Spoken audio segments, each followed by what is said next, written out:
Fala galera! Para quem não me conhece, meu nome é Cláudia, eu sou prática de navios no Porto de Natal e já fui aprovada em alguns concursos públicos bastante concorridos, como de perita criminal da Polícia Federal na área de informática e sou graduada em Engenharia da Computação pelo Instituto Militar de Engenharia, o IME, no Rio de Janeiro. Com esse histórico de aprovações e experiências de estudo, eu quero trazer para você a reflexão de como você aprende. Aprender a aprender é talvez o metaconhecimento mais importante, mais diferencial nos dias de hoje, em que a evolução tecnológica e as transformações no mercado de trabalho são tão aceleradas. Essa talvez seja a característica que o mercado de trabalho mais valorize hoje. Então eu trago para você essa pergunta, essa reflexão: como você aprende? Você sabe, você entende os seus processos de aprendizado? Os estudiosos do aprendizado segmentam os alunos em geral em 4 categorias principais: os visuais, os auditivos, os sinestésicos e os escritores/leitores. Os alunos com mais facilidade no aprendizado visual vai ser aquela pessoa que tem facilidade de interpretar gráficos, que tem boa memória para imagens, figuras, posição relativa entre os objetos. Em geral, quando essa pessoa tenta recuperar algo que leu de memória de algum livro, ele vai inclusive lembrar a posição em que aquele trecho que ele está se lembrando estava em relação à página do livro como um todo. Os alunos com estilo predominante auditivo vão ter mais facilidade, vão ser mais beneficiados com o nosso sistema tradicional de ensino, onde temos um professor explanando verbalmente um conteúdo e o aluno, de uma maneira um pouco mais passiva, recebendo esse conteúdo. Eu, particularmente, sempre tive muita dificuldade em me concentrar em sala de aula, sempre tive muita dificuldade em manter a atenção no professor falando. Sempre tive muito mais tendência a aprender enquanto lia do que aprender enquanto ouvia. O sistema tradicional, para mim, não coopera, não colabora. A pessoa com um estilo sinestésico mais desenvolvido é aquela pessoa que tem muito mais tendência a aprender colocando a mão na massa. Eu, particularmente, tenho esse estilo bastante desenvolvido.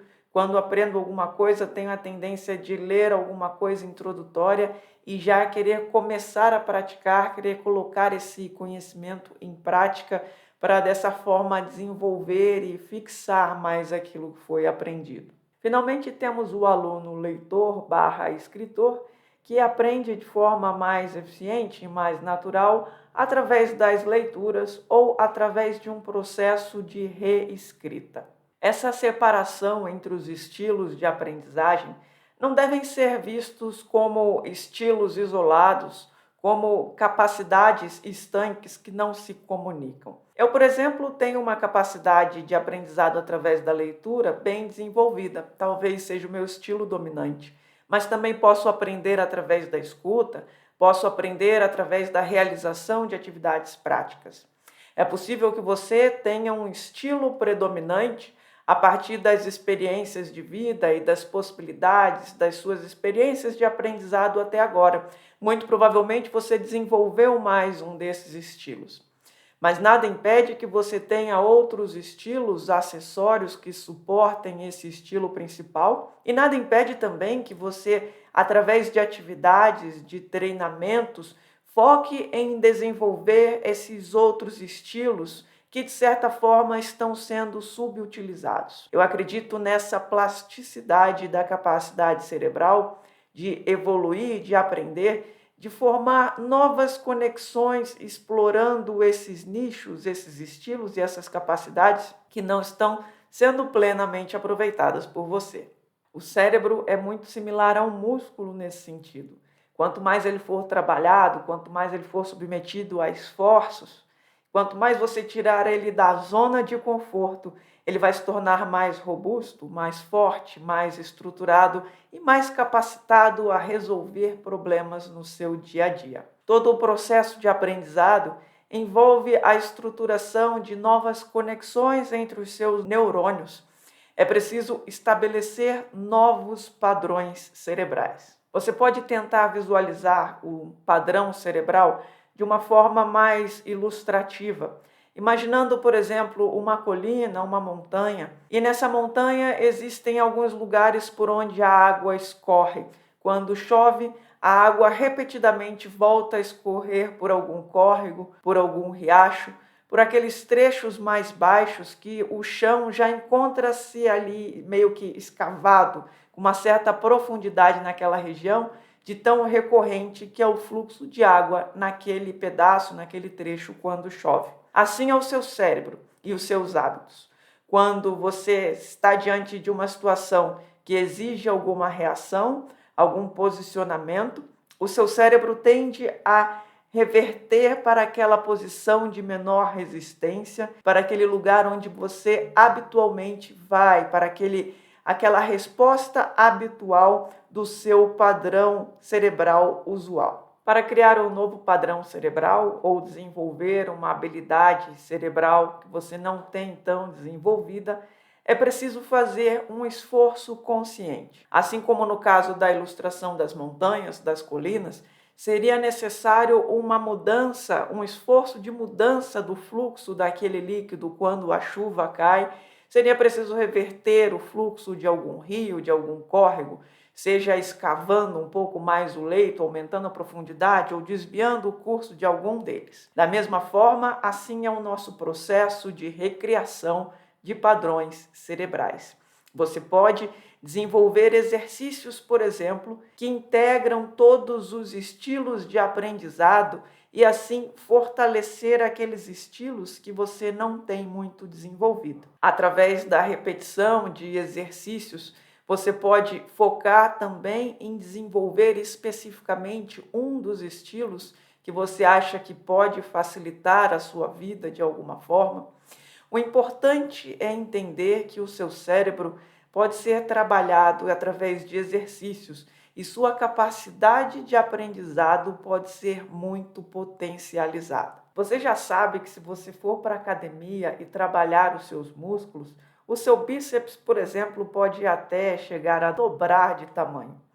Então, por que as pessoas em geral não têm essa percepção que também tem o poder de melhorar muito a sua própria capacidade de aprendizado? O cérebro é muito similar ao músculo nesse sentido. Se ele for trabalhado, se você se dedicar a exercícios para tornar mais efetiva a sua capacidade de aprendizado, ele certamente irá responder, assim como a musculatura do seu corpo responde quando é trabalhada mediante algum esforço. Naturalmente, isso exige disciplina, exige dedicação, mas nada que não possa ser trabalhado num projeto de longo prazo e o esforço certamente vale a pena. Sua capacidade de aprendizado será muito potencializada e você vai perceber as diferenças nos seus resultados diários. Se você se interessou por esse assunto, gostaria de se aprofundar um pouco mais, recomendo para você a leitura desse livro aqui. O livro Aprendendo a Aprender, da autora Barbara Oakley, é um livro que explica técnicas de aprendizado que ela usou na própria vida. Ela tinha dificuldade no aprendizado de matemática e matérias exatas e conseguiu, através de treinamento, melhorar a própria relação com essas matérias. É um livro bastante interessante, bastante prático, que traz exercícios e técnicas que você pode aplicar no seu dia a dia para mudar a forma como você aprende e acelerar os seus processos de aprendizado. Se você está interessado, tem o link da compra na Amazon aqui na descrição desse vídeo, só procurar aqui embaixo.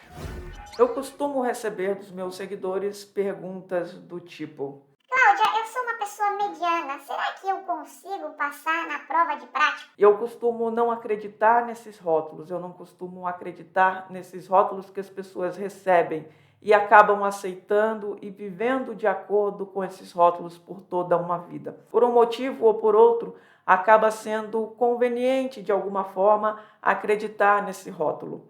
seja porque é menos decepcionante ter alguma expectativa maior a respeito da vida, seja porque é cômodo se comportar como as pessoas esperam que você se comporte. Então, se você já tem pessoas que acreditam que você é mediano, você recebe esse rótulo e vive confortavelmente com esse rótulo para o resto da vida. Qual rótulo você recebeu na vida e tem carregado com você até hoje? Quero te contar que você não precisa viver de acordo com esses rótulos. É uma escolha sua. Você pode acreditar neles ou não. Você pode, eventualmente, criar novos padrões cerebrais e se libertar dos rótulos que têm limitado sua vida até hoje. A questão é, primeiro você tem que acreditar que pode sair desse ciclo de comportamentos medianos. Então você vai começar a treinar o seu cérebro para aprender cada vez mais rápido e melhor. É claro que isso vai passar por um tempo, por um processo, por um esforço, por um desconforto, mas no final você vai começar a se observar e perceber o seu próprio crescimento, perceber a sua evolução e como você tem se tornado uma melhor versão de você mesmo. Você não vai precisar se comparar, não vai precisar se rotular, mas vai perceber que está a cada dia passando e alcançando novos patamares de capacidade de aprendizado, de desempenho e, finalmente, patamares elevados de ótimos resultados. Tudo isso é reflexo da evolução da sua capacidade de aprendizado e um reflexo da sua crença predominante sobre você mesmo.